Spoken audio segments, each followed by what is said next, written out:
Selamat sore, shalom. Ya, puji Tuhan. Selamat hari Paskah buat kita semua. Saudara yang dikasihi Tuhan. Paskah pada hari ini temanya adalah menang bersama Kristus. Paskah itu adalah merayakan atau memperingati hari kebangkitan Tuhan kita Yesus Kristus. Dan kebangkitan Yesus, peristiwa Paskah, kemenangan Paskah itu harus menjadi pondasi iman setiap kita yang mengaku orang-orang yang percaya bahwa Yesus Kristus itu adalah Tuhan dan Juru Selamat. Saudara, kebangkitan Yesus adalah peristiwa penting, bahkan sangat penting, saudara. Natal ada peristiwa yang penting, hari lahirnya Yesus datang ke dunia menjadi juru selamat. Tetapi saudara perlu tahu bahwa Yesus datang ke dunia bukan hanya untuk lahir, saudara. Tapi dia datang ke dunia untuk mati menebus dosa kita. Tapi tidak cukup sampai di situ. Dia harus bangkit supaya kita menang. Dan setelah bangkit dia naik ke sorga untuk menyediakan tempat kepada kita semua orang-orang yang percaya, saudara. Jadi Paskah bicara tentang kebangkitan Yesus, tentang kemenangan Yesus. Karena Yesus telah menang, maka saudara dan saya dijadikan oleh Tuhan adalah umat-umat yang lebih dari pemenang. Yang nangkap ini sama-sama katakan amin. Saudara dikasih Tuhan, ayat firman Tuhan berkata dalam 1 Korintus 15 ayat 3-4 berbunyi seperti ini. Sebab yang sangat penting telah kusampaikan kepadamu. Yaitu apa yang telah kuterima sendiri ialah bahwa Kristus telah mati karena dosa-dosa kita sesuai dengan kitab suci. Dan bahwa ia telah dikuburkan dan bahwa ia telah dibangkitkan pada hari yang ketiga sesuai dengan kitab suci. Saudara yang kasih Tuhan. Tanpa kebangkitan Yesus, ketika Yesus hanya mati lalu dia tidak bangkit, maka Injil ini akan kehilangan kekuatannya, saudara. 1 Korintus 15 ayat 14, Rasul Paulus menulis seperti ini. Tetapi andai kata Kristus tidak dibangkitkan, maka sia-sialah pemberitaan kami. Apa yang diberitakan oleh Paulus, apa yang diberitakan oleh Yesus bahkan, oleh rasul-rasul itu akan menjadi sia-sia kalau cuma Yesus hanya mati lalu dia tidak bangkit. Dan juga kalimat berikutnya adalah dan juga sia-sialah kepercayaan kamu. Saudara dikasih Tuhan, jika Kristus tidak bangkit maka kekristenan akan menjadi suatu kepercayaan yang sama dengan yang lainnya. Mungkin membuat orang menjadi sedikit lebih baik, saudara. Tapi ingat bahwa agama dimanapun juga, gelar atau status pemimpinnya semuanya sama, saudara. Yaitu 3 huruf ALM alias almarhum, saudara. Semua nabi, semua guru, semua rasul, mereka tidak ada satupun yang berkuasa atas kematian. Semua ceritanya walaupun dalam hidupnya itu hebat, ya, ujungnya berakhir finish di sebuah tanah yang kurang lebih ukurannya 1x2 meter. Titik, udah gak ada cerita lanjutannya, saudara. Tapi lewat Paskah hari ini ada berita baik.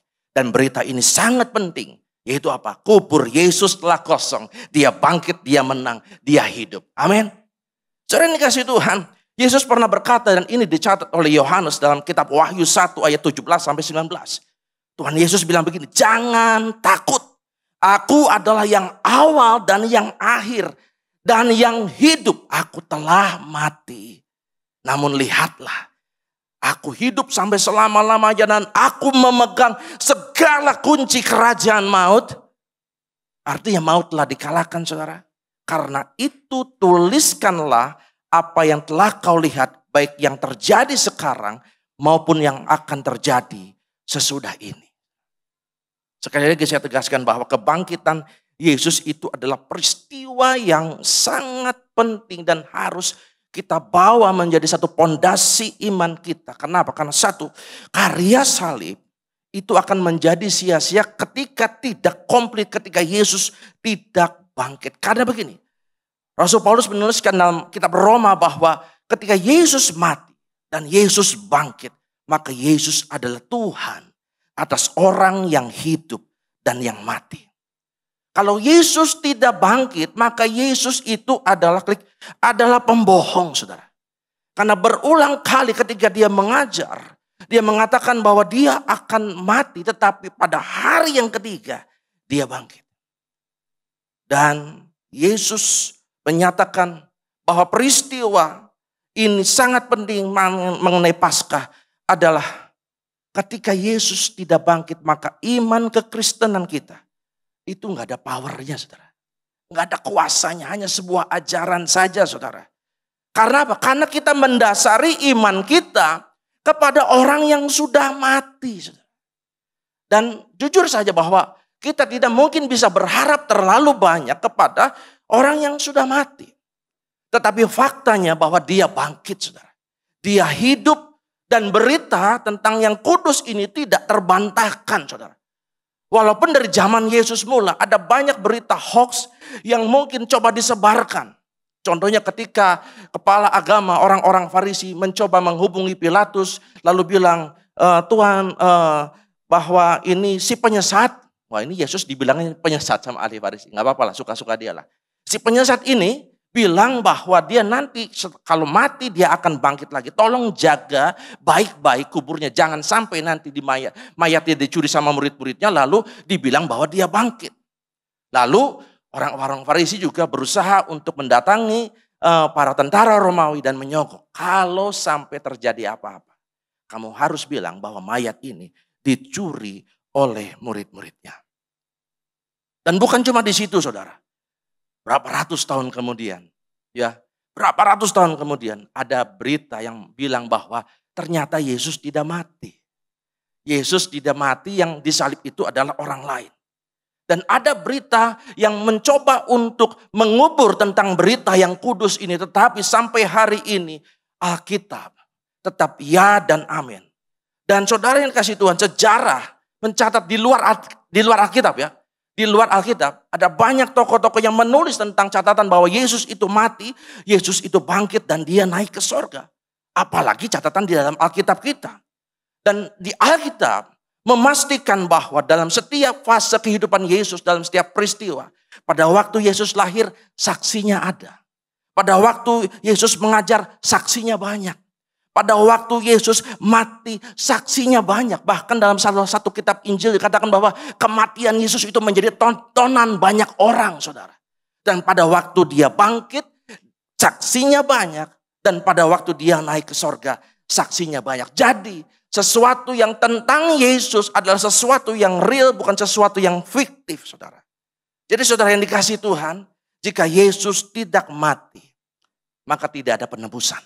Dan jika Yesus tidak dibangkitkan, maka tidak ada kemenangan, saudara.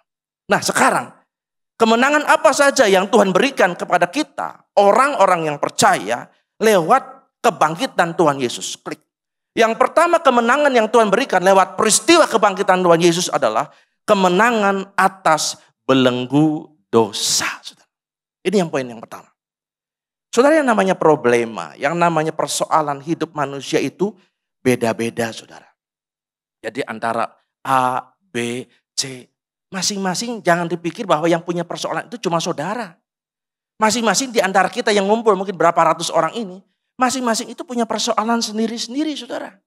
Ya, ada orang yang badannya sehat, tapi dompetnya sakit, saudara. Ada di sini yang badan sehat, dompet sakit, ngacung? Oh, nanti ketahuan. Ada yang badannya sehat, dompetnya sakit. Orang bilang ini setengah sakit, katanya gitu. Nah, saudara yang dikasihi Tuhan, kadang-kadang ya, ketika ada orang yang badannya sehat tapi dompetnya sakit, kadang-kadang bisa bikin sakit juga ternyata. Pernah dengar cerita? Saya pernah dengar cerita bahwa ada seorang bapak. Bapak ini badannya sehat-sehat aja. Badannya sehat-sehat aja, tapi dia berapa waktu belakang ini merasa bahwa kok saya kayaknya kena sakit darah tinggi deh. Karena dia merasa ada gejala-gejala seperti penyakit darah tinggi. Jadi misalnya kepala sering pusing, lalu lehernya sering kali tegang. Lalu kadang-kadang dia suka napasnya sesak, dada nggak enak seperti itu. Sampai akhirnya dia memutuskan, aduh saya mau memastikan, saya mau ngecek ke dokter. Akhirnya ketika dia ke dokter, dia ditemani sama istrinya, dia lalu dokter tanya, ada keluhan apa Pak? Oh saya begini. Oh ya kelihatannya Bapak mungkin ada sakit darah tinggi. Coba saya cek, ternyata begitu ditensi benar. Darahnya tinggi saudara. Nah begitu dibilang seperti itu, wah benar. Pak, kata dokter, Bapak harus jaga pola hidup dan juga pola makan Pak. Jadi Bapak harus menghindari yang namanya makanan-makanan berlemak, sop buntut, sop iga. Lalu pokoknya yang enak-enak, yang berlemak seperti itu, jangan dimakan lagi lah.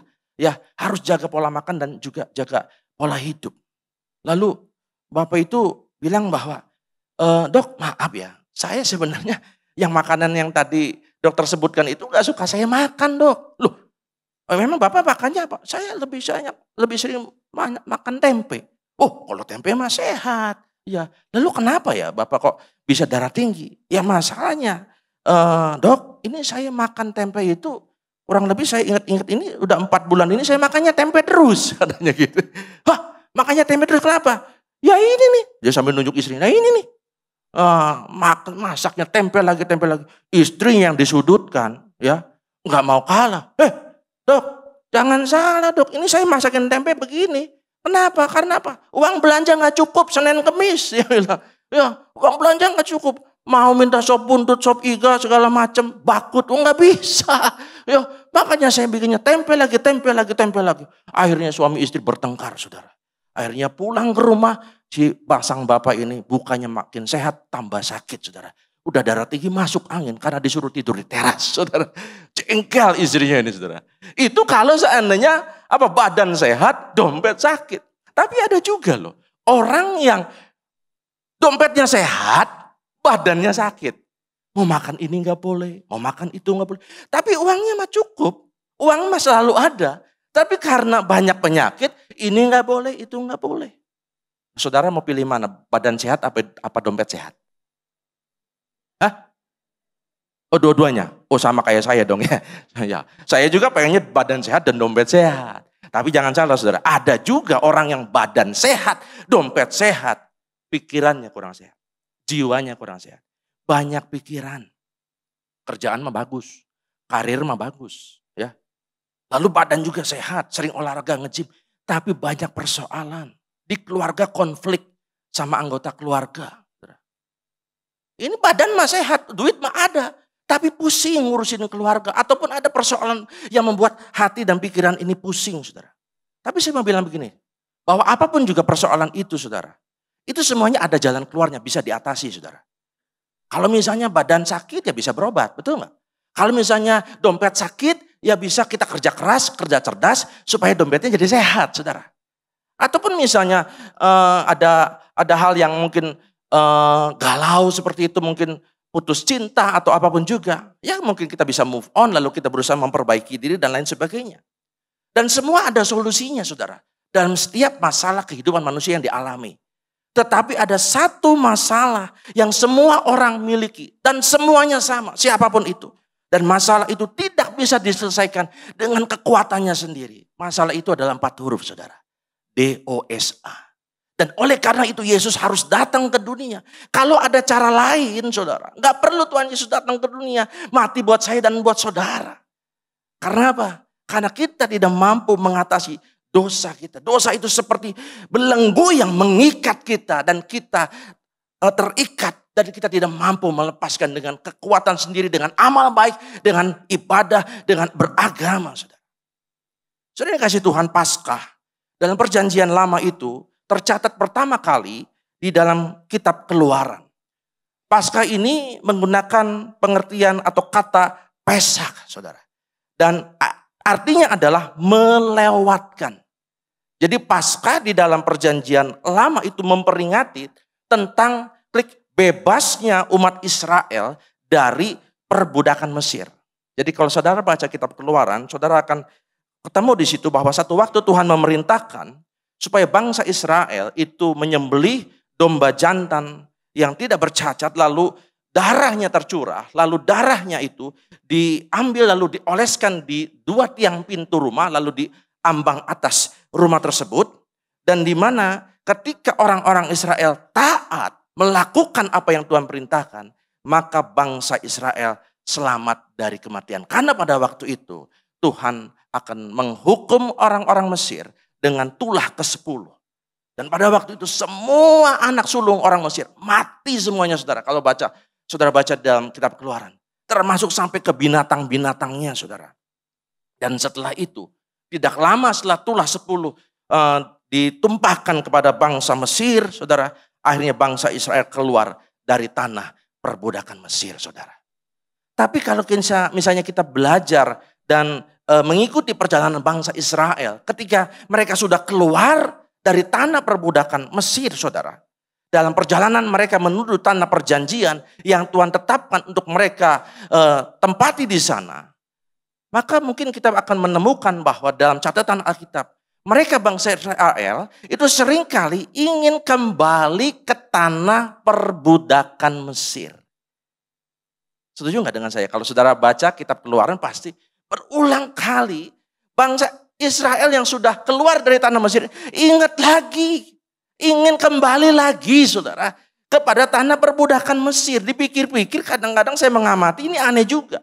Udah dibebaskan, padahal mereka pada waktu diperbudak itu mereka sering berseru minta tolong sama Tuhan, minta tolong sama Tuhan. Bayangkan 430 tahun, saudara. Ketika sudah dibebaskan, mereka ingin kembali ke tanah Mesir. Udah dibebaskan, ingin lebih memilih untuk terikat kembali. Demikian juga menjadi refleksi atau cerminan buat kita, bahan perenungan buat kita, bahwa seringkali ada orang Kristen yang udah belasan tahun, puluhan tahun, badannya sudah ada di gereja, saudara. Tapi hatinya, pikirannya itu masih terikat dengan cara-cara dunia, saudara. Omongannya, kelakuannya, kebiasaannya, kesukaan-kesukaannya, nggak ada bedanya dengan orang dunia, saudara. Tapi kalau yang di sini mah baik-baik semua, saudara. Ini mah yang di luar sana, saudara.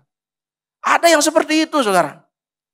Saudara yang kasih Tuhan, dunia memang menawarkan sesuatu yang mengikat untuk kepuasan daging kita. Saudara, percaya deh bahwa daging ini nuntutnya, pengennya dipuaskan. Dipuaskan. Dan dengan segala tipu daya yang memikat, yang dunia tawarkan, itu membuat orang terjebak. Dan orang gak sadar bahwa ujung dari semua kenikmatan yang mereka nikmati, yang mereka rasakan, itu ujungnya itu kebinasaan, saudara. Belajar dari kisah Lot, saudara. Saudara pasti tahu kisah Lot, di mana Tuhan ingin menyelamatkan Lot dan keluarganya. Dan akhirnya Tuhan memerintahkan keluarga ini untuk pergi segera meninggalkan Sodom dan Gomora, karena Tuhan akan membumi hanguskan dengan api dan belerang kota Sodom dan Gomora, karena kelakuan orang-orang di sana itu udah keterlaluan, saudara. Dan singkat cerita, saudara pasti tahu akhirnya keluarga Lot akhirnya keluar dari tanah Sodom dan Gomora. Tapi saudara tahu ada catatan menarik, bahwa ketika mereka keluar, badannya sudah melangkah, saudara, mengikuti perintah Tuhan. Tetapi istri Lot menoleh ke belakang. Padahal Tuhan sudah bilang, kamu lari segera dan jangan menoleh ke belakang, saudara. Dan akhirnya apa? Istri Lot menjadi tiang garam, saudara. Saudara, kadang-kala kita harus berpikir bahwa bukan masalah kita sudah Kristen atau belum. Tapi apakah betul-betul ketika kita memutuskan ikut Tuhan Yesus, lalu kita dengan rela hati dan dengan penuh kesadaran, saya mau meninggalkan Mesir saya, dunia saya. Roma 12 ayat 2 firman Tuhan berkata, janganlah kamu menjadi serupa dengan dunia ini. Kita memang tinggal di dunia, saudara. Ya, kita belum nyampe sorga. Tapi jangan kamu menjadi serupa dengan dunia ini. Kalau kalimat ini saya lihat dari salinan lain menggunakan kata-kata begini. Jangan kamu ikuti norma-norma dunia ini. Ada banyak norma-norma dunia ini yang enggak cocok lagi dengan kita. Ya. Kalau saudara baca Gedor, misalnya baca Alkitab mengikuti jadwal Gedor, saya terkesan dengan di Imamat 18 ayat yang kedua, tidak ada di PPT. Tulisannya begini, saudara. Janganlah kamu berbuat seperti yang diperbuat orang di tanah Mesir, di mana kamu tinggal dahulu. Juga janganlah kamu berbuat seperti yang diperbuat orang di tanah Kanaan, kemana aku membawa kamu. Janganlah kamu hidup menurut kebiasaan mereka. Jadi ketika Tuhan sudah membawa orang Israel keluar dari tanah Mesir, Tuhan ingetin, jangan kamu bawa-bawa ya kebiasaan waktu yang di sana ya. Dan juga nanti kamu kan nyampe tanah Kanaan, orang-orang di sana juga banyak yang nggak benar. Dan kamu jangan ikuti kebiasaan mereka.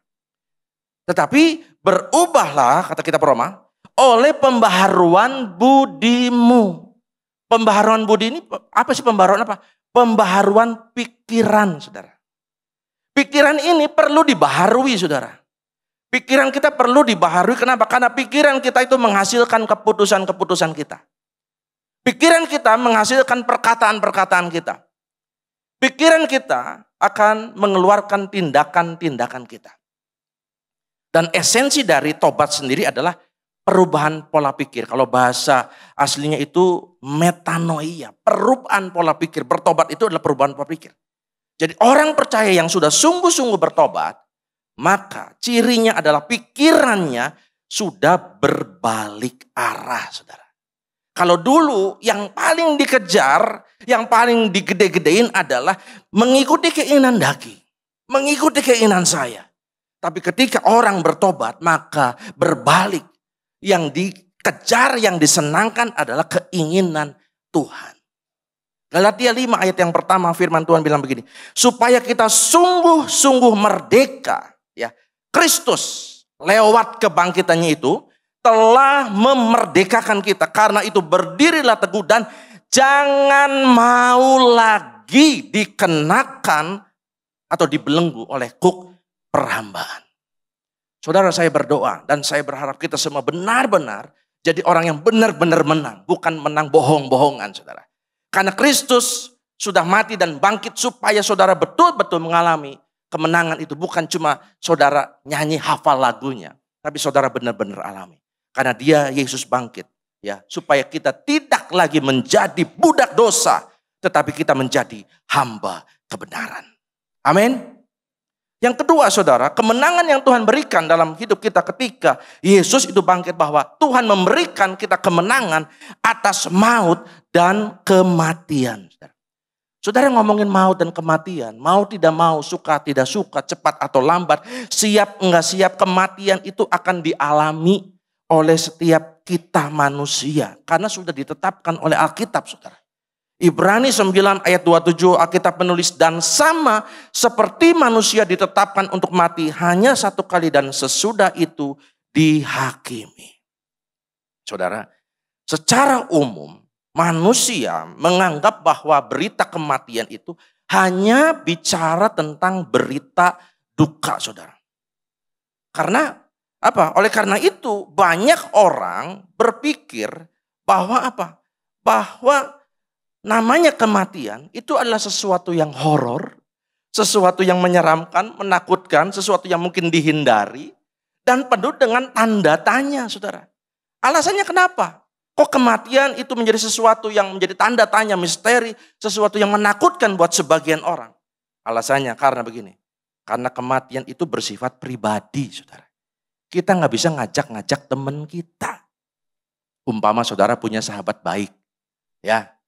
Lalu saudara bilang sama sahabat kita, bro, nanti kalau aku mati tolonglah temenin. Loh, emang kenapa? Nanti kan aku bingung ke sana tuh jalannya kemana, nanti ditanya-tanya sama malaikat. Nanti kan kalau itu kan aku bingung jawab, kan kamu bisa bantuin. Nanti kalau udah beres kamu bisa balik lagi. Lah kan gak bisa gitu, saudara. Ya dah? Yang namanya kematian itu ya masing-masing pribadi, saudara. Yang bertanggung jawab itu diri kita sendiri. Kematian menjadi tanda tanya, jadi satu misteri. Kenapa? Karena alasan yang kedua, karena dalam kematian itu nggak ada masa uji coba, saudara. Ya coba dulu lah 3 bulan, kalau kerasan ya lanjut, kalau nggak kerasan balik lagi. Lo nggak bisa. Kalau udah masuk ya udah seterusnya, saudara. Dan yang ketiga alasannya, kenapa kematian itu seringkali menjadi satu tanda tanya, sesuatu yang menakutkan buat sebagian orang, ketika dia harus mati, dia nggak tahu kemana dia akan pergi. Apakah kepada kehidupan yang kekal atau kepada kematian yang kekal. Tapi puji Tuhan, ada berita baik hari ini bahwa buat orang-orang yang sudah di dalam Kristus, kematian bukanlah hal yang menakutkan lagi. Memang buat keluarga yang ditinggalkan itu sedih. Ya, saya juga pernah mengalami ditinggalkan oleh orang yang dikasihi, oleh papa saya, oleh kakak saya. Itu pasti kehilangan, saudara. Pasti orang yang ditinggalkan sedih. Tapi dari sudut pandang Kristen, saudara, di balik berita duka itu ada berita sukacita, ada berita penghiburan.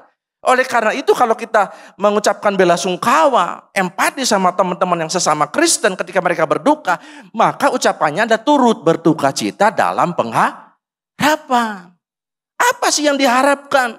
Apa yang dipegang? Apa yang menjadi penghiburan?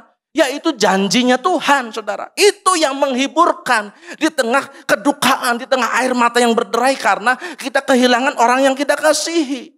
Oleh karena itu Paulus menuliskan dalam Filipi 1 ayat 21, firman Tuhan berkata, karena bagiku hidup adalah Kristus dan mati adalah keuntungan.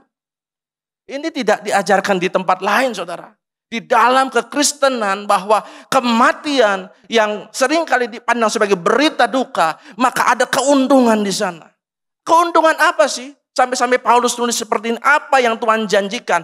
Karena yang menjanjikan itu Tuhan Yesus sendiri. Dalam Yohanes 11 ayat 25 firman Tuhan berkata, akulah kebangkitan dan hidup. Barang siapa percaya kepadaku ia akan hidup walaupun ia sudah mati. Dan catat baik-baik, ayat ini dapat dijamin. Ayat ini digaransi oleh Tuhan Yesus. Apa alasannya? Alasannya karena yang menjanjikan dia sendiri bangkit dan dia hidup, saudara. Jadi manusia fisiknya bisa mati. Orang Kristen juga sama. Meninggal, mati juga. Baik yang sehat, tiba-tiba mati. Ada yang sakit dulu, macam-macam alasannya. Tetapi apa? Ketika kita hidup di dalam Kristus, Tuhan bilang, kalau kamu percaya kepadaku, kamu akan hidup walaupun kamu sudah mati. Rohnya tetap hidup. Rohnya tidak binasa dalam api neraka. Saudara tetap hidup, saudara. Saudara, selama pelayanan Tuhan Yesus, saudara baca Injil, maka dia beberapa kali membangkitkan orang mati. Ini membuktikan bahwa dia itu berkuasa atas hidup dan matinya seseorang. Dan yang menarik, saudara, bahwa ketika Yesus mati lalu bangkit, Matius 27 ayat 51 sampai 53. Perhatikan ayat ini. Dan lihatlah, tabir bait suci terbelah dua, dari atas sampai ke bawah, dan terjadilah gempa bumi dan bukit-bukit batu terbelah. Kalimat berikutnya. Dan kuburan-kuburan terbuka. Dan banyak orang kudus yang telah meninggal bangkit. Dan sesudah kebangkitan Yesus, mereka pun keluar dari kubur. Lalu masuk ke kota kudus dan menampakkan diri kepada banyak orang. Wow, keren banget. Kalau zaman dulu udah ada handphone, pasti di setiap handphone orang-orang pada waktu itu banyak video-video yang menunjukkan bahwa ada kubur terbelah, lalu ada orang-orang yang telah mati, lalu bangkit, saudara. Saudara, peristiwa kebangkitan Yesus lalu diikuti oleh bangkitnya orang-orang kudus. Ini meneguhkan apa? Bahwa Yesus itu sebagai yang sulung, yang pertama kali bangkit, lalu diikuti oleh semua orang yang percaya kepada yang sudah ditebus oleh darahnya. 1 Korintus 15 ayat 20. Firman Tuhan menegaskan seperti ini. Tetapi yang benar ialah bahwa Kristus telah dibangkitkan dari antara orang mati sebagai yang sulung dari orang-orang yang telah meninggal.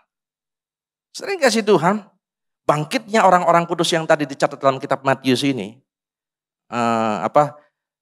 bahwa begini, bahwa tokoh-tokoh iman, orang-orang kudus, contoh, memang nggak ditulis dalam Matius itu siapa-siapa saja, tapi umpama saja ada Abraham, ada Daud, ada nabi-nabi, lalu mereka menampakkan diri, saudara, kepada banyak orang di sana, dan ini bertujuan apa? Untuk menyakitkan orang-orang Yahudi, saudara.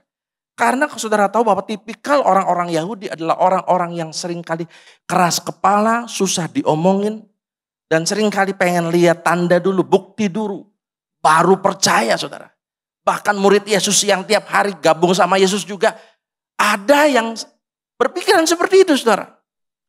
Dan akhirnya apa? Akhirnya ini semua menjadi satu kekuatan Injil itu sendiri. Bahwa benar, bahwa orang-orang yang percaya kepada Yesus tidaklah punya harapan yang hampa dan kosong. Karena tahu bahwa yang kita percaya Yesus telah bangkit dan dia menjamin semua orang yang percaya kepadanya akan hidup dan dia tidak mati. Lalu ada pertanyaan seperti ini. Kalau umpama orang-orang zaman perjanjian lama yang sebelum Yesus itu mengimani siapa? Kan Yesusnya belum ada. Kan Yesus bilang bahwa yang percaya kepadaku. Kalau orang-orang di zaman Yesus dan orang-orang kayak kita kan udah tahu kisah Yesus. Yang sebelum Yesus, yang Yesus belum datang, mengimani siapa? Mereka beriman kepada Mesias, Sang Juru Selamat yang akan datang. Tapi kita orang-orang perjanjian baru yang sudah melewati masa kelahiran Yesus adalah orang-orang yang beriman kepada Mesias, kepada Yesus yang Juru Selamat yang telah datang, saudara.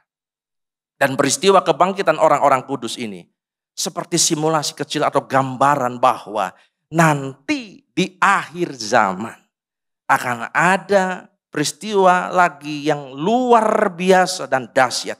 Yaitu apa? Rapture, saudara. Pengangkatan orang-orang percaya, saudara. Dan juga orang-orang yang sudah mati, yang hidup di dalam Tuhan juga akan dibangkitkan. Demikian Alkitab menulis, saudara. Sering kasih Tuhan, inilah satu hal yang sungguh-sungguh boleh menjadi satu kekuatan dan pondasi iman kita bahwa sungguh kita bersyukur kalau kita boleh mengenal dan percaya kepada Tuhan Yesus. Karena apa? Sampai istilahnya dunia dan akhirat dijamin oleh Tuhan. Siapa yang percaya bahwa Tuhan Yesus yang telah menang atas maut, atas kematian dan memberikan kita kepastian hidup yang kekal? Amin. Berikan kemuliaan buat Tuhan yang sudah mengalahkan maut dan membuat kematian bukan lagi berita yang menakutkan. Tapi karena dia menjamin orang-orang yang meninggal dalam Kristus, dia akan dibangkitkan. Yang ketiga, yang terakhir, saudara. Kemenangan yang Tuhan berikan ketika dia bangkit adalah kemenangan atas pergumulan hidup, saudara. Saudara, tadi kan saya sempat bilang bahwa yang namanya manusia itu kan punya problema, punya pergumulan, macam-macam, beda-beda. Dan termasuk orang Kristen, bukan berarti orang Kristen itu nggak ada persoalan, saudara. Nggak ada pergumulan, ada, saudara. Alkitab menegaskan dalam kitab Ayub 7 ayat 1, firman Tuhan bilang, bukankah manusia harus bergumul? Dalam salinan yang lain saya menemukan kata dipaksa berjuang. Atau seperti berperang di bumi dan hari-harinya seperti orang upahan. Jadi tiap hari kita harus menghadapi tantangan, ada problema, ada persoalan yang harus dibereskan, saudara. Ada yang ringan skalanya, ada yang sedang, ada yang berat, saudara. Dan pergumulan dan tantangan yang mungkin akan selalu ada dalam kehidupan kita, mungkin sampai kita meninggal.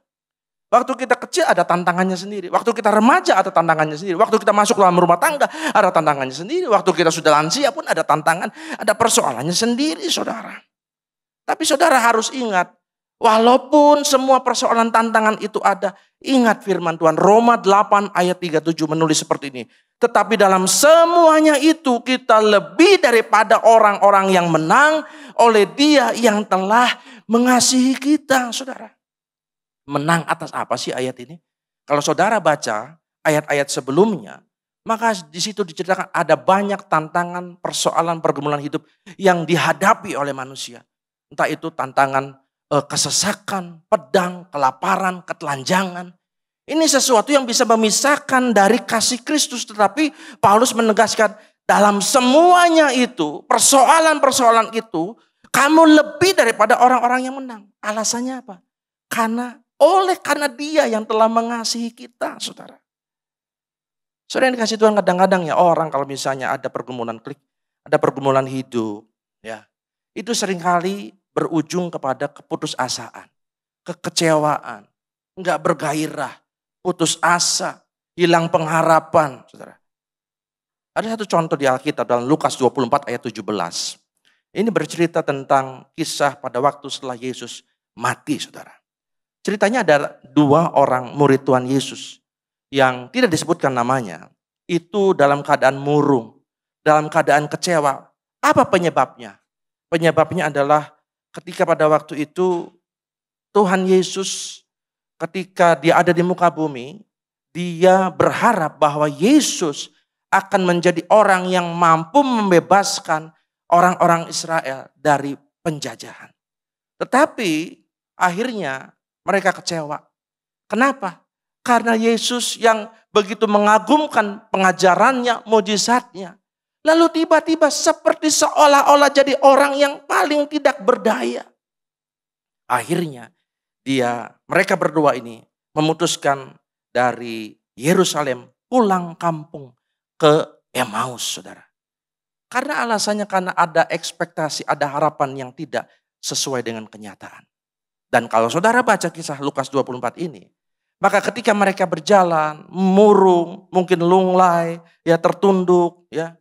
Lalu Yesus yang sudah bangkit itu bergabung dengan mereka. Jadi mereka akhirnya bertiga berjalan perjalanan dari Yerusalem menuju Emmaus. Lalu ketika mereka ditanya sama Yesus, mereka ngobrol mencurahkan isi hatinya. Wah, mencurahkan isi hatinya. Ya perasaan kecewa, perasaan putus asa, perasaan enggak terima. Kok bisa-bisanya Yesus itu ditangkap. Lalu kita juga enggak tahu ini alasannya apa dia ditangkap. Lalu akhirnya mati. Dan yang bikin nyesek kata mereka. Ketika pagi-pagi teman-teman ke kuburnya Yesus mau memberikan rempah-rempah. Mayatnya pun sudah tidak ada. Jadi untuk apa lagi kita ada di Yerusalem? Udahlah. Cerita Yesus adalah mungkin cerita kenangan masa lalu. Gak ada Yesusan lagi lah. Sampai-sampai mayatnya pun sudah tidak ada. Lalu ketika mereka ngobrol mencurahkan isi hati mereka. Lagi curhat. Lalu Tuhan Yesus mulai mengisi pembicaraan. Menceritakan, mengingatkan tentang kitab-kitab Musa, kitab-kitab Nabi. Lalu Tuhan Yesus mengingatkan bahwa Mesias itu memang harus menderita. Mesias itu harus mati di salib. Tapi dia bangkit lagi. Lalu seperti di reminder, saudara. Oh, benar juga waktu itu guru Yesus juga pernah ngajar demikian. Nah itu mulai semangat lagi, saudara. Dan mereka makin bertambah semangat ketika sudah nyampe ke rumah. Lalu mereka makan bersama dan Yesus memecahkan roti. Ketika Yesus memecahkan roti, akhirnya Alkitab menulis mata mereka itu terbuka dan mereka langsung hatinya melonjak. Dan mereka tahu, wow, ini Yesus. Ini guru. Lalu apa yang mereka lakukan? Lalu ini rangkumannya. Dalam ayat 31 sampai 33. Terbuka mata mereka, mereka mengenal dia. Lalu mereka hatinya berkobar-kobar. Hatinya berkobar-kobar, hatinya bergairah kembali. Dan akhirnya mereka memutuskan untuk apa? Untuk kembali kumpul dengan murid-murid Yesus di Yerusalem. Saudara, dari kisah ini kita bisa belajar begini, saudara. Kalau kita ada persoalan, lalu kita terus fokusnya mikirin persoalan yang belum beres umpama. Kadang-kadang kita itu nggak sadar bahwa di tengah pergumulan yang kita hadapi, saudara, tiap-tiap hari itu ada Tuhan, saudara, yang menyertai kita. Tuhan itu selalu ada di dalam segala keadaan, saudara. Kan ada lagu pujian apa itu? Yang Frankie Kuncoro itu apa? Apa? Yang dalam segala keadaan. Apa? Berlimpah maupun kurang. Atau lemah ataupun kuat. Ada Tuhan Yesus, saudara. Jadi saudara dipikir bahwa kalau Tuhan Yesus itu hadir itu bukan saudara ketika saudara diberkati, ya, nambah saldo saudara, tabungan saudara, ruko saudara. Ketika dalam keadaan lemah pun, ya, Tuhan itu ada, saudara. Tuhan Yesus janji dia yang menggendong kita ketika kita lemah, saudara. Saudara, Yerusalem Emmaus itu perjalanan itu 11 km, saudara, jalan kaki. Itu bukan jarak yang pendek. Tapi selama perjalanan itu ketika Yesus belum ngomong, menyampaikan berita firman, mereka terus ngeluh, saudara. Ngeluhnya fokusnya sama masalah, kekecewaan. Dan refleksi dari kisah ini bahwa ketika berita firman mulai dibagikan, dibaca, didengar, maka semangat itu mulai bangkit kembali, saudara. Saudara, ada salah satu tokoh gereja yang namanya Martin Luther. Martin Luther itu adalah salah satu tokoh gereja di gereja mula-mula, ya, di masa lalu.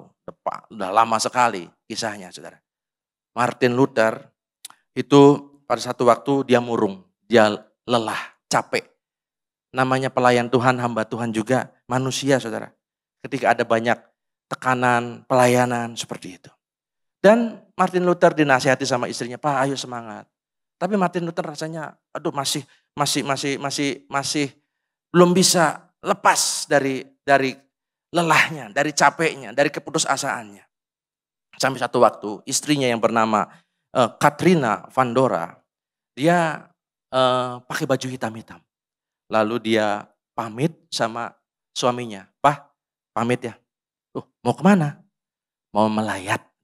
Oh melayat, emang siapa yang meninggal? Yesus yang meninggal. Lalu Martin Luther bilang, jangan sembarangan. Yesus kita hidup. Kenapa kamu bilang Yesus mati? Lalu istrinya bilang, kalau Yesus hidup, kenapa Papa sampai sekarang murung terus? Seperti orang yang gak punya Tuhan, gak punya iman. Sampai akhirnya dia tersadar bahwa selama ini dia terlalu fokus sama masalahnya. Dia gak tahu bahwa Yesus itu hidup. Kalau Yesus hidup, maka dia pasti bisa menolong kita. Dan mulai hari itu Martin Luther semangat lagi saudara. Saudara yang kasih Tuhan, pergumulan bisa mengakibatkan ketakutan dan kekhawatiran saudara. Dalam Yohanes 20 ayat 19 sampai 20 menceritakan bahwa tentang murid-murid Yesus yang mengurung diri karena ketakutan setelah peristiwa penangkapan dan kematian Yesus. Mereka ngumpul, gak mau berpisah, takutnya kalau satu ditangkap nanti yang lain ketangkap. Ngumpul, mengunci diri. Mungkin ngomong juga bisik-bisik. Kalau ada yang lewat, mereka semuanya dirundung dengan ketakutan. Tapi ayat ini menceritakan satu waktu Yesus dalam tubuh kebangkitannya. Dia masuk dalam perhimpunan mereka. Lalu Alkitab menceritakan ketika itu murid-murid bersukacita. Ketika mereka melihat Tuhan saudara. Pemusik bisa siap-siap. Saudara, kalau saudara lihat berita hari-hari ini. Lihat berita hari-hari ini. Ada banyak berita yang tidak baik kan? Cerita tentang resesi katanya tahun 25 sampai 30. Atau apalagi ada berita tentang PHK saudara. Ada berita tentang apa? Tentang perang. Perang ini bukan cuma perang tembak-tembakan. Tapi perang dagang. Jadi membuat orang jadi kebingungan. Ada harga-harga yang ini melibatkan. Ini ada banyak sektor yang terpengaruh saudara. Lalu bukan cuma itu, ada berita bencana alam. Yang namanya gempa bumi, tanah longsor, tsunami terjadi di mana-mana. Adanya kejahatan di mana-mana. Ya kita mungkin kadang-kadang kalau dulu pulang malam itu tenang, sekarang jadi enggak tenang. Lalu ada berita apa lagi, penyakit yang mungkin akan ada lagi seperti COVID saudara. Dan itu memang kenyataan saudara. Itulah realita yang terjadi saudara. Tapi begini, mungkin keadaan memang tidak baik-baik saja. Dan sama seperti yang murid-murid Yesus alami pada waktu itu. Ketika keadaan di luar sana rasanya begitu menakutkan. Sehingga akhirnya mereka mengurung diri. Mereka takut, mereka khawatir saudara. Tapi Alkitab mencatat ada kalimat yang bagus. Dan ini menjadi rema hendaknya buat kita semua. Ketika mereka melihat Tuhan, maka mereka bersukacita. Kalau saudara yang saudara lihat itu adalah Tuhan. Saudara fokus sama Tuhan. Saudara berharap sama Tuhan. Saudara terhubung sama Tuhan. Saudara ada di dekat Yesus. Mungkin kekhawatiran kadang-kadang mencoba mencuri damai sejahtera dan sukacita kita. Tapi saya percaya kalau kita terus fokus lihat Tuhan, maka yang namanya sukacita itu Tuhan akan berikan. Ada damai sejahtera di tengah segala keadaan, kekhawatiran dunia yang mungkin mencoba untuk merundungi kita, saudara. Saudara yang dikasihi Tuhan, hari ini adalah hari Paskah, hari kemenangan, hari kebangkitan Tuhan. Karena Yesus telah hidup, dia bangkit saudara. Dan ketika dia bangkit, dia membebaskan kita dari belenggu dosa. Oleh karena itu kalau ada di antara kita yang masih terikat sama dosa, kita kurang menghargai tentang pengorbanan Tuhan. Karena ketika Yesus mati, dia bangkit supaya kita benar-benar terbebas dari dosa. Firman Tuhan bilang, jangan mau lagi diperhamba oleh dosa itu. Dan ketika dia bangkit, dia telah mengalahkan maut. Dia telah mengalahkan kematian saudara. Dan juga ketika dia bangkit, dia yang akan memampukan kita menjadi pemenang.